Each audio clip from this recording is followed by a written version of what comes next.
This first one right here is coming from comicbook.com. And some of my colleagues are not excited about this show at all. I am, because I like their debut in Hawkeye. Echo Rider confirms major delay for Marvel's Disney Plus series. Why in the world is there a delay? In a new episode on Ben Blackler's writing panel podcast, Dare revealed there are still quite some time before the show will be ready for release. That will probably be a year from when it comes out, Dare said in the release of the Cosmic Circus. When it was first announced, Echo was given a summer 2023 release date, though it now looks like it will fall in winter 2023 or 24 slot, previously taken by Agatha Coven of Chaos. Given that the WandaVision series has yet to begin filming, it's likely the show will be inevitably delayed as well. In the same podcast appearance, Dare revealed that while her time on the Marvel show was much different than other stops in Hollywood, she was able to carry things over she previously learned from working on Better Call Saul. You don't do sort of a general overall break, and then we lay out some arcs, and then we go on back in brick by brick. There just simply wasn't enough time to do it in that way, she added. So it was sort of grabbing things from like The Act, which is a limited series on Hulu, which we broke fairly quickly. So taking some of that, laying out some tent poles that we are more or less stuck with our shifting them around with the way we did. So it's delayed. And now I'm not upset.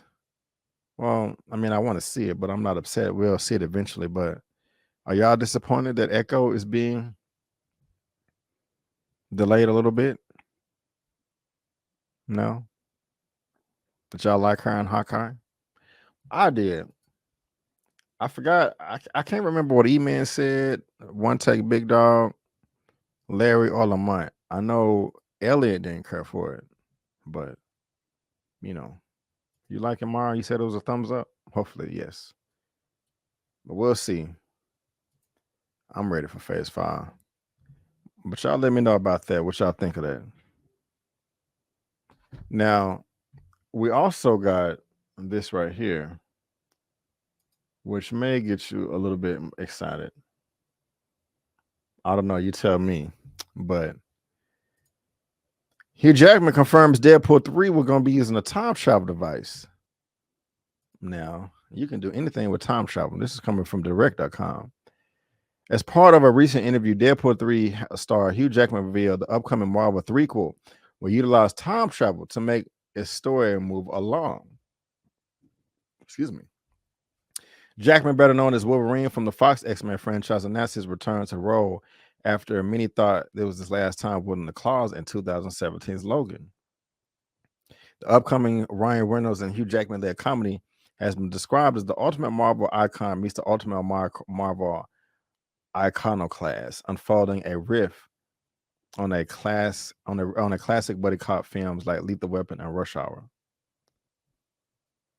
Speaking with Radio Andy on Sirius XM, Jackson said that because of this device they have in the Marvel world of moving around timelines, the film can jump around and I don't have to screw with the Logan timeline, something that was important to Jackman.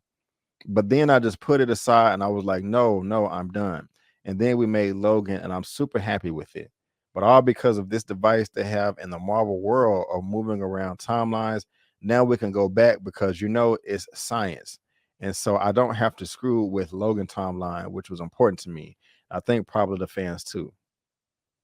What y'all think of that? Are you happy?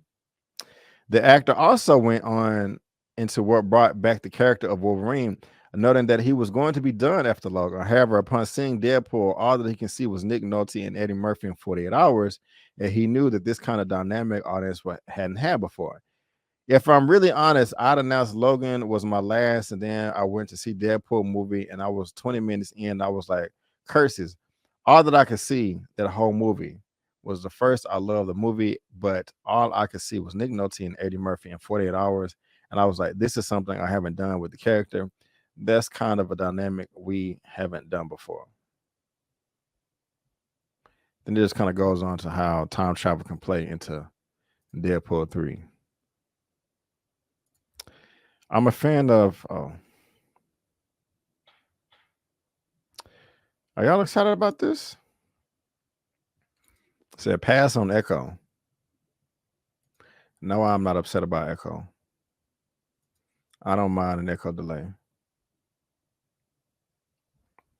Yeah. Hawkeye was enjoyable. Y'all rough. Yeah, I liked Hawkeye. Nobody did. Now, I don't think this is a surprise though that we're going to be getting time travel elements in Wolverine or Deadpool. What you say, Kenny? 1 and 9. Thank you. Hit the like button, y'all. Yes. Hit the like button. Just like Mr. M. Bison says. Yes! Yes! Thank you. Like how many likes do we have? Let's see. We have 120 people watching. Thank you, all of you. I do appreciate it. And we have 85 thumbs up. That's it. Can we get at least 100? If we got 120 people watching, I would appreciate it. Thank you, thank you, thank you. Thank you. And thank you for the super chat, Kenny. I enjoyed Hawkeye. I want to see it. I hope it's not a bunch of cameos from previous X-Men coming from 2 minute screen time and adds nothing to the story. Hopefully it's the best thing ever. Right. No nostalgia cameos. Give me story. True. Get them likes up. So Hugh Jackman confirms they're going to be using time travel in Deadpool 3. Well, what else are they talking about in Deadpool 3? Deadpool 3 would take place before Logan or reveal star. So it's a little bit more information. This came out yesterday, matter of fact. So if anybody was concerned, now we know. When asked how Logan director James Mangold reacted to his comeback, Jackman shared that he was really cool about it. They said Deadpool 3 takes place before Logan, much to Mangold's relief. He was actually really cool about it. I did tell him that it took place before our movie, so it wasn't going to screw up with the claws popping out of the grave. So he was relieved by that, and he totally got it. He thought it was a good idea. Jackson made it clear that nobody wanted to screw with the way Logan ended, because it did end great, noting how proud he was of his work, explaining that he was set on being finished with the role until August 2022. He later went on to release his excitement for the MCU threequel, saying that he might have more fun on that movie than any of the previous projects.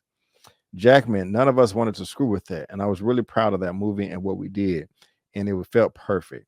And actually for 5 years, I was really, honestly, I can tell you, I was kind of hard done. I was like, this was it.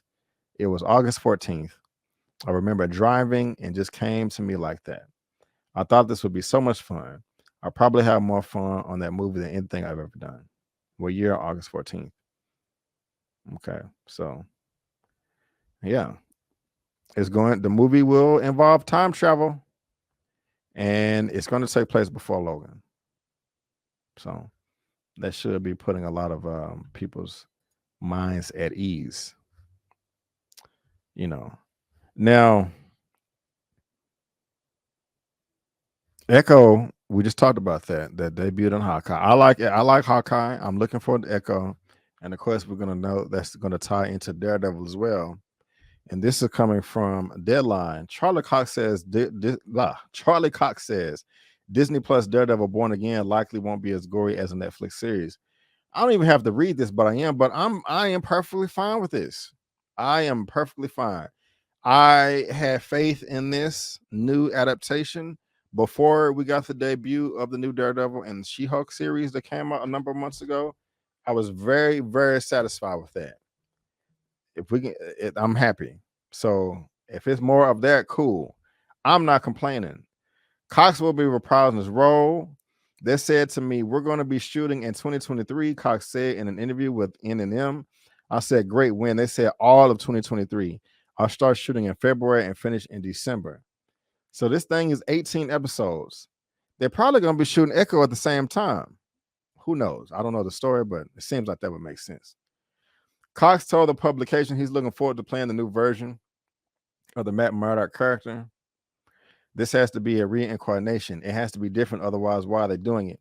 He said the popular Netflix series was quite dark in tone with graphic violence. My opinion is that the character works best when he's geared towards a slightly more mature audience.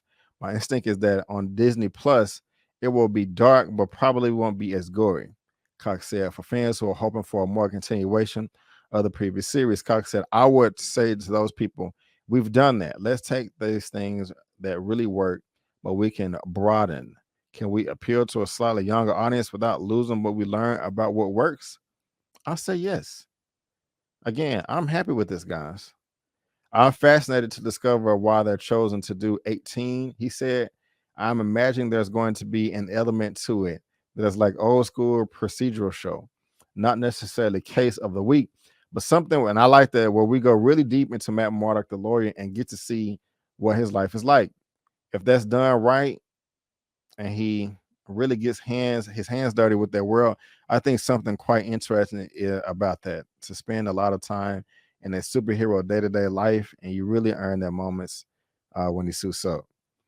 So this is great. They're filming from February all the way to December, and they said, and Echo was supposed to come out summer of 2023, but they said it's either going to be fall or 2024.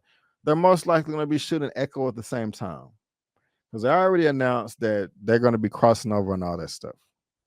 So I think this is great. No complaints. 18 is a lot. Capricorn Black, what's up? That's good though to me. What's up, D Stizzle? Deadpool 1 was okay, but on 55th in the franchise so far. I don't mind time travel. I'm more bothered by the Eternals 2 story that I'm still making it. Why not? I like the Eternals. Ain't nobody coming to see you, Otis. See you, Hugh. Was that a Temptations joke? Why couldn't the Whitney Houston movie be as good as that? The Temptations movie.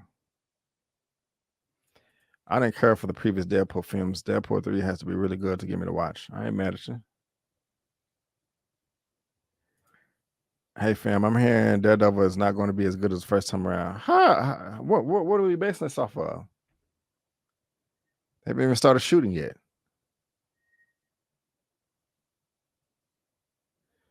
Oh, well, maybe. Oh yeah, they do have a relationship, so they were smashing. So 18 is too many. No, why?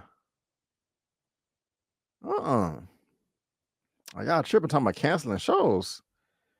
No, why would they do that? Not Kevin Feige, but Bob Iger's back too for 2 years. Yeah, so. But y'all are letting me know like I always ask. But I'm okay with this. 18 episodes filming from February of next year to December of next year. Hopefully Echo will be shooting at the same time. I'm down. I am down. But y'all let me know what y'all think about that. Y'all let me know. Y'all also let me know what you think about this. Ant-Man 3 director teases Avengers level movie for Ant-Man 3. We gotta wait to 2024 for Daredevil, but we only gotta wait a couple of months for this. Peyton Reed, director of February's Ant-Man and the Wasp: Quantumania, teased a step up with the third installment of the trilogy, put it on the level of Avengers movie. The next MCU project to release is Ant-Man Quantumania, will be sci-fi adventure and will explore Ant-Man and the Wasp and the quantum realm. In an interview with Entertainment Weekly, Ant-Man and the Wasp: Quantumania director Peyton Reed teased that the third installment in the trilogy will be more on the level and scale of an Avengers film than of the past 2 Ant-Man films. Reed expressed that he was done with Ant-Man stories being seen as palate cleansers, and that he told as much to Marvel Studios president Kevin Feige. People feel like, oh, these are fun little palate cleansers after a gigantic Avengers movie. For this third one, I said, I don't want to be the palate cleanser anymore. I want to be the big Avengers movie. When telling him this, I metaphorically kicked Kevin Feige's door. I like that. Reed emphasized that Ant-Man would be going up against the most powerful force in the multiverse. In Kang the Conqueror, he revealed that the antagonist situation is a little bit different than in the comics, where he has dominion over time, but that he will still be a formidable villain. Well, that's kind of weird to me. I want him to be a dominion over time. I grew up a real Marvel's comic nerd, and there's a handful of antagonists in the Marvel Comics universe who are all timers. Loki, obviously, Doctor Doom from Fantastic Four, and Kang the Conqueror. In conversations with Kevin Feige and Marvel, it was like, I want to put Ant-Man and the Wasp up against a really formidable villain in this movie, and so we're doing Kang the Conqueror. In the comics, Kang has dominion over time. He's a time traveler.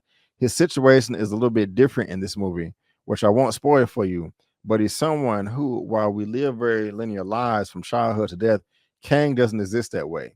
It struck me as an interest to take the tiniest Avengers in some people's minds, maybe the least powerful Avengers, and put them up against one of the most powerful forces in the multiverse. I like that. Reed also expanded on what fans can expect regarding the quantum realm in the new film and how this incredibly complex subatomic world will differ from the San Francisco setting in the first two Avenger Ant-Man movies. In the first one, we introduced the idea of the quantum realm, and we kind of dipped our toe in it. And then even more so the second one. But we obviously left out unanswered questions. We wanted to go in a different direction and create an epic movie where the bulk of it takes place in the quantum realm. For me, it's really exciting because the other films take place in San Francisco. And this one, we're creating this incredibly complex subatomic world and all the environments and ecosystems and creatures and beings in that inhabit that world. Yes, yes, yes, yes, yes. I am excited about this. No more palate cleanser, guys. He said he want to play with the big dogs. That's what he said he wants to do. No more palate cleansers. I'm not mad at him. I wouldn't want to be a palate cleanser either. Yes, yeah. It is interesting. Oh man, I haven't been changing my banners this whole time. I'm tripping. My fault. My bad. Ant-Man has been so underrated. Both movies were solid, right? I like them. They're both in my top 15 of the MCU. Should have said it'd be better than the second one.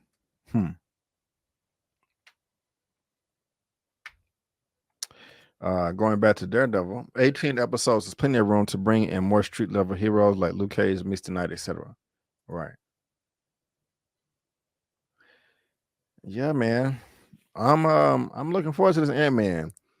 Mainly because of Kang. If Kang wasn't in it, I wouldn't be as excited. I'm just being honest with you guys. But I'm really excited about this. I think it's going to be dope. I think it is going to kick off phase 5 in a great way and knock the bad taste out of everybody's mouth. Because a lot of people didn't like phase 4. So, and a lot of people like Wakanda Forever. A lot of people didn't like Wakanda Forever. But y'all let me know what you think of Ant-Man. But also, guys, from Marvel, and this is coming from Entertainment Weekly. Black Panther Wakanda Forever was originally a father-son story before Chadwick Boseman's death. Director Ryan Coogler revealed in his initial plan for the sequel, which would have focused on T'Challa and his young boy. We had some crazy scenes in there for Chad, man. It's interesting.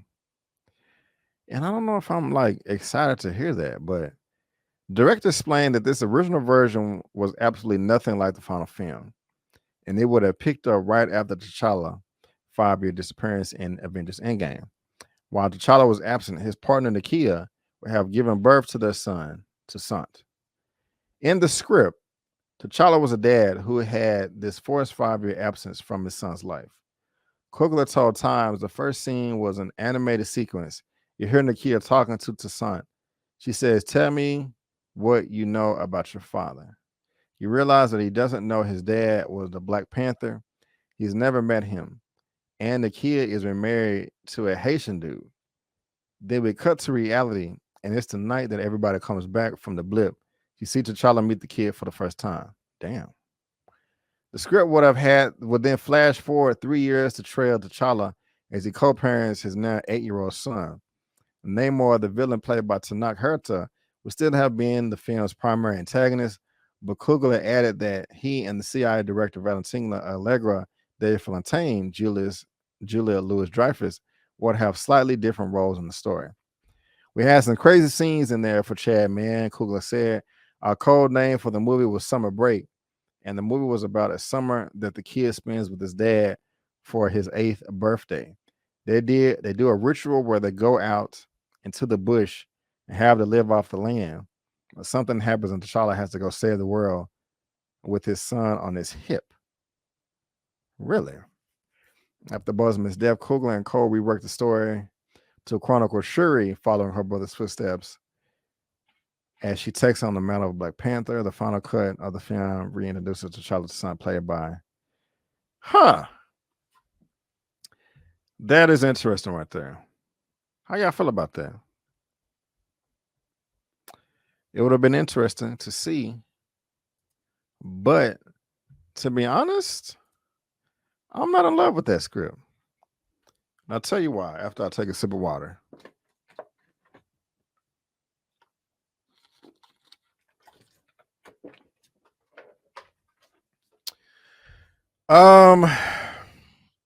Look, I'm not going to pretend like I am a super duper Black Panther expert that knows all the comics and storylines in and out. Still one of my favorite characters, but I was one looking forward to T'Challa marrying Storm, or at least dating her. And that seems like it would be impossible, if he had, well, not impossible, but difficult if he has a relationship with Nakia. And now I've heard some comic book experts, extremists, says, wait a minute, all y'all want is T'Challa and Storm to get married, but y'all didn't know that in the comics their relationship was toxic. It wasn't that good. It didn't work out, So I still want to see it. And who says that it has to be adapted just like that? In the comics, I think Happy was married to Pepper, but Tony Stark is in the MCU. So, I mean, I don't know. That's just what I wanted to see. I'm not saying that they could do a bad job at it, but, this doesn't excite me. Oh, he had multiple wives? Okay. I didn't know that.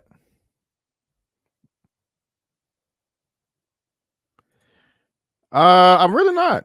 Just in general. To be honest with you.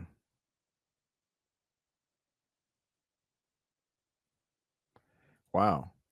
This sounds like a daytime soap opera storyline.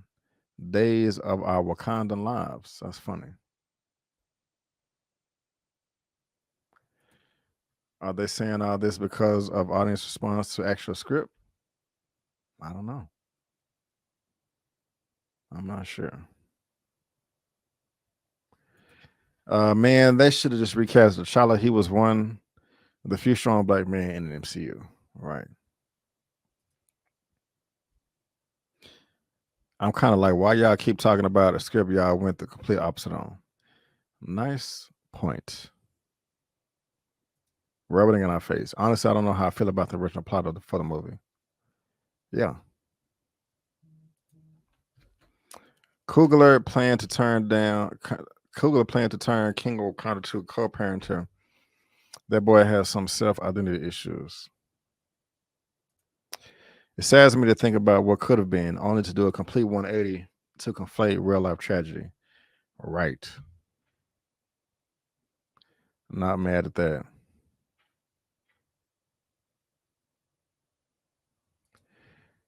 I don't know whether they keep re-editing the original script.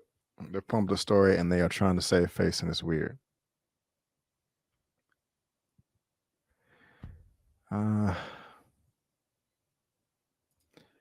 Sounds like they're trying to make up for the fact that a lot of fans were underwhelmed by the movie we got. Yeah, that could be true. I said their relationship only got a little toxic at the end during the Avengers vs. X-Men, and that was an editorial mandate. Well, that makes me happy. So I don't know, y'all. I'm not. I'm not saying that this could be bad, but it's it's not anything that I'm excited about. Like I can't just sit here and lie and be like, "Oh man, I sure did want to see T'Challa have to go say the word with a son on his hip." That just doesn't excite me. But you guys, let me know what you think down below in that comment section below, whether you're happy with this or not, because I'm curious. I really am.